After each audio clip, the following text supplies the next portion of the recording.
Hello अस्सलाम वालेकुम and welcome back to my YouTube channel. और अगर आप न्यू हैं तो welcome to my YouTube channel. उम्मीद करती हूँ आप सब खैरियत से होंगे, ठीक ठाक होंगे और पूरे इसरार हरकतों से बहुत बहुत महफूज होंगे। अल्लाह आपको अपने हिफ्ज़ व अमान में रखे। तो अगर न्यू है चैनल पे और चैनल को अभी तक सब्सक्राइब नहीं किया तो मेरी और आपकी लड़ाई है, और चैनल को अभी अभी सब्सक्राइब करें और बेल आइकन को प्रेस कर दें ताकि मेरी वीडियोस की नोटिफिकेशन आप लोगों को मिल जाया करें और आपको रात के इस पहर हॉरर वीडियोस देखने का ज़्यादा मज़ा आए। तो खैर चलें वीडियो की जानिब चलते हैं, जो कि वीडियो का मैं आपको थोड़ा सा हवाला दे दूँ। इस्लामाबाद की हॉरर स्टोरीज़ हैं और एक स्पेसिफ़िक एरिया और एक स्पेसिफ़िक फैमिली की है जो कि मेरे रिलेटिव्स ही हैं। तो चलें वीडियो की तरफ चलते हैं। स्टोरी यहाँ से स्टार्ट होती है। वो लोग रहते हैं इस्लामाबाद में बेसिकली। तो वहाँ पे मतलब एक घर था F11 में या F10, आई डोंट नो, मरकज़ के आसपास ही एक घर था। तो वो घर काफ़ी, मतलब वो एरिया ही पूरा बहुत ज़्यादा भारी था। उसके सामने, उनके घर के बिल्कुल सामने एक पार्क था और उस पार्क की भी बहुत सारी अजीबो गरीब सी स्टोरीज़ हैं जो कि मैं आपको इसी वीडियो में सुनाऊंगी। तो अपने पॉपकॉर्न्स लें, अपनी ब्लैंकेट्स लें, लाइट ऑफ करें एंड लेट्स गो। तो स्टार्ट यहाँ से होता है कि वो लोग उस घर में शिफ्ट हुए हैं कुछ टाइम, मतलब घर के हालात बिल्कुल ठीक ठाक हैं, सब कुछ वेल डन चल रहा था और माशाल्लाह बहुत अच्छी सोसाइटी थी, बहुत अच्छा आना जाना था। फिर एक दिन रात के 12 बजे के करीब ना वहाँ पे मतलब एक औरत के रोने की और ज़ोर ज़ोर से चीखने की आवाज़ें आई। पूरा मोहल्ला बाहर निकल आया, पर किसका घर है ये मालूम नहीं चला। वो औरत कौन थी ये बात अभी तक आज तक किसी को मालूम नहीं चली। और मतलब किसी के घर से भी वो आवाज़ नहीं आ रही थी, बट आवाज़ आ रही थी, और कहाँ से आ रही थी ये बात नहीं पता। फिर उसके बाद उन सब ने इग्नोर कर दिया कि पता नहीं शायद किसके घर का पर्सनल मैटर होगा, वो आउट नहीं करना चाहते हैं, ये वो सब ने इग्नोर कर दिया।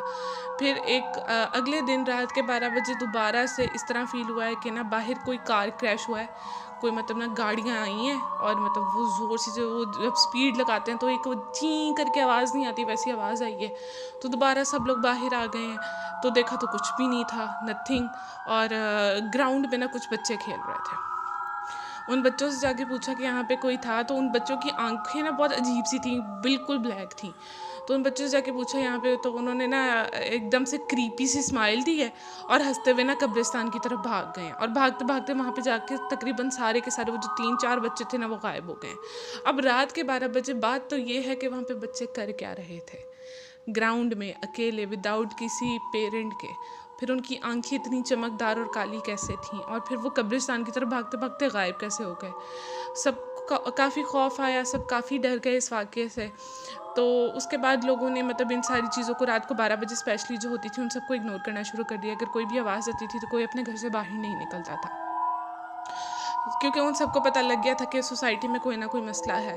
फिर अब बात आती है मेरे रिलेटिव्स की। अब जो उनका घर था ना, वहाँ पे क्या हुआ कि रात के तकरीबन ये कोई 9-10 बजे होंगे, मेरा सिर्फ एक कज़न अपने घर में था। मैं आपको उस फैमिली का थोड़ा सा तारुफ देती हूँ। मियाँ बीवी थे और उनके 2 बेटे थे, 1 बेटी थी। जो मियाँ बीवी और बेटी थे वो लोग गए हुए थे मरकज़ कुछ सामान लेने। जो छोटा बेटा था वो गया हुआ था अपने दोस्तों के साथ, और जो बड़ा बेटा था उसकी तबीयत नहीं ठीक थी, तो वो रात को 9 बजे घर आ गया था। वो घर आया, वो आके अपने रूम में लेट गया और उसने ना मतलब अपनी आंखों पे मतलब जिस तरह बाजू रख के आप लेट जाते हो, उससे इस तरह फील हुआ कि मेन गेट ओपन हुआ है, जो मेन दरवाज़ा है वो खुला है, कोई घर में आया है और मतलब उस रूम में आया है जहाँ पे वो लेटे हुए थे, और उसके बाद ना चला गया उस रूम से। उसके बाद काफ़ी सन्नाटा हो गया, बहुत ज़्यादा सन्नाटा कि जैसे कोई है ही नहीं। तो वो ना एकदम से परेशान हो गए, उठे, उन्होंने पूरा घर देखा, कोई नहीं। मेन गेट देखा, उसको कुंडी लगी हुई अंदर से। वो काफ़ी परेशान हो गए। उन्होंने उसी टाइम अपने भाई को कॉल की कि यार तू आया था घर, एंड वो कहते नहीं मैं तो दोस्तों के साथ हूँ। अम्मी अब्बू को कॉल की कि आप लोग घर आए थे, आप लोग कुछ भूल गए थे, तो कहते नहीं हम लोग भी नहीं थे, हम लोग तो अभी बाहर हैं, हम लोग को तो अभी लगना है टाइम। उनके उस टाइम में मतलब उनको मज़ीद बुखार उनका तेज़ हो गया और ना वो बेहोश हो गए। फिर उनके घर वाले जब घर आए, मतलब मुश्किल से दरवाज़ा उन्होंने खुलवाया, ये वो, और फिर जब पूछा तो उन्होंने बताया कि ये हुआ है, और मतलब कोई आया है, वाज़े कोई आया है, मुझे दरवाज़ा खुलने की, बंद होने की, वॉशरूम का दरवाज़ा खुलने की, बंद होने की आवाज़ आई है। और उसके बाद एकदम से सन्नाटा हो गया। उसके बाद उन सब ने मतलब कहा कि मतलब आज के बाद घर में कोई अकेला नहीं रहेगा, तो या तो 2 लोग एटलीस्ट घर में रहा करेंगे ना, अगर किसी ने रहना है घर तो। उसके बाद रात के तकरीबन ना 12 बजे का टाइम था। कज़न्स वगैरह बाहर थे, और मतलब जो दोनों बेटे थे वो बाहर थे, मियाँ बीवी और बेटी घर पे थे, और वो लोग मतलब अपने अपने रूम्स में जो भी कर रहे थे। तो ना एकदम से ना उनके स्टेयर वाली साइड से ना आवाज़ें आई चीखने की और रोने की। ये शायद आई गेस मैंने काले जादू वाली उसमें बता भी दी हो या ना बताई हो, आई डोंट नो। अगर रिपीट हो रही है तो आई एम रियली सॉरी, लेकिन सुन ले। तो उनके स्टेयरकेस से आवाज़ आई है चीखने की और रोने की, और वो एकदम से मतलब ना पूरा मोहल्ला बाहर अगेन आ गया कि मतलब इतनी गंदी आवाज़ पहले कभी नहीं आई थी उनको। तो वो लोग सब बाहर आ गए, मतलब देखने लग गए, और मतलब मेरी जो वो रिलेटिव है वो भी बहुत ज़्यादा परेशान हो गई कि क्या हो रहा है, हमारे घर से आवाज़ आ रही है। मसला ये था कि उनके घर से आवाज़ आ रही थी। तो फिर उन्होंने ना खैर हिम्मत नहीं की बाहर जाने की, लेकिन जब उनके बेटे घर आए ना तो उन्होंने ऊपर आके पूछा कि अंडे किसने तोड़े हैं सीढ़ियों पे।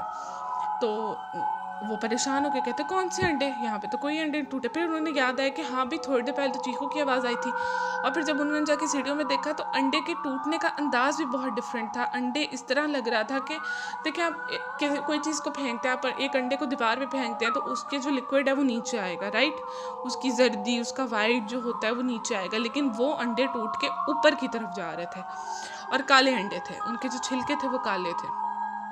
खैर उन्होंने मतलब एक वो आलिम थे, उनसे जाके हिसाब कर पाया तो उन्होंने कहा कि आप पे जादू आया हुआ था, लेकिन बाकी जो सारे मामला हैं वो उस सोसाइटी के हैं कि वहाँ पे वो पहले से ही चीज़ें हैं, और वो मतलब कुछ नहीं बस शरारत करती हैं, उन्हें कुछ नहीं होता। वो उनके मतलब उस टाइम बाहर निकलने का टाइम होता है और वो शरारत कर जाती हैं। उसके बाद एक दफ़ा मेरा कज़न रात को ना अपने दोस्तों के साथ पार्क में बैठे थे, तो उन्होंने ना एक लड़की को देखा कि वो आ रही है उनकी तरफ, बच्ची थी 12-13 साल की। तो उसने आके बोला कि भाई स्लाइड से उतरे, मैंने स्लाइड लेनी है। तो ना उन्होंने हंस के बोला कि बेटा घर जाओ, रात बहुत हो गई है, घर जाओ। तो ना उस बच्ची ने गुस्से से उनकी तरफ देखा और बोला कि स्लाइड से उतरो। तो वो ना मतलब एकदम से घबरा भी गए, लेकिन उन्होंने ना फिर भी उसको कहा कि जाओ जाओ काम करो अपना। एकदम से ना उस बच्ची ने वो उसके हाथ मतलब पास ही ना वहाँ पे एज अ डेकोरेशन के तौर पे पत्थर रखे हुए थे, उसने वो पत्थर उठाया और उनकी तरफ फेंका, और उन्होंने ना मतलब ऐसे बचने के लिए हाथ आगे किया, और थोड़ी देर बाद जब उन्हें फील हुआ कि उन्हें कुछ भी नहीं लगा तो उन्होंने आँख खोल के देखा तो वहाँ पे कुछ भी नहीं था, ना बच्ची ना पत्थर, कुछ भी नहीं था। पत्थर वहीं पे पड़ा था जो डेकोरेशन के तौर पे रखा हुआ था, वो वहीं पे पड़ा था, लेकिन बच्ची नहीं थी वहाँ पे। तो उसी टाइम वो सब अपने लोग घरों को चले गए, मतलब दोस्त उनके, और फिर मतलब वो घर गए हैं तो उन्होंने अपनी अम्मी को बताया कि इस तरह हुआ। तो अम्मी ने उन्हें सख्ती से मना किया कि आज के बाद उस पार्क में नहीं जाना, स्पेशली रात के टाइम। और हम लोग भी जब जाते थे उनके घर तो हमें रात के टाइम उस पार्क में जाने की इजाज़त नहीं होती थी हम लोग को, बल्कि रात के टाइम मोस्टली वो कहती थी कि मगरिब के बाद घर से निकलो ही मत इस्लामाबाद में, क्योंकि इस्लामाबाद के जो लोग हैं वो मेरी बात से पता नहीं करेंगे या नहीं करेंगे, मुत्तफिक होंगे या नहीं होंगे, लेकिन इस्लामाबाद बहुत भारी होता है क्योंकि वहाँ पहाड़ी इलाका है, तो वहाँ पे बहुत सारी इस तरह की मखलूक़ात है जिनका हमें इल्म भी नहीं है, और जो मतलब बेशक ज़्यादा नुकसान ना सही बट बहुत कुछ है जिसका ज़िक्र मैं आपसे करूँगी अगली वीडियो में। तो फ़िलहाल के लिए मुझे दीजिए इजाज़त, और पार्ट 2 के लिए आप करें थोड़ा सा इंतज़ार। और अगर आपने चैनल को सब्सक्राइब नहीं किया तो चैनल को लाइक करें, सब्सक्राइब करें और शेयर करें, और अपने दोस्तों के साथ भी शेयर करें। और अगर आपकी भी इस तरह की कुछ पुरअसरार वाक़यात हैं तो मुझे नीचे दिए गए जीमेल या इंस्टाग्राम पे आप कांटेक्ट कर सकते हैं। मैं आपकी स्टोरी सुनूँगी और उन्हें सुनाऊँगी। एंड अल्लाह हाफ़िज़।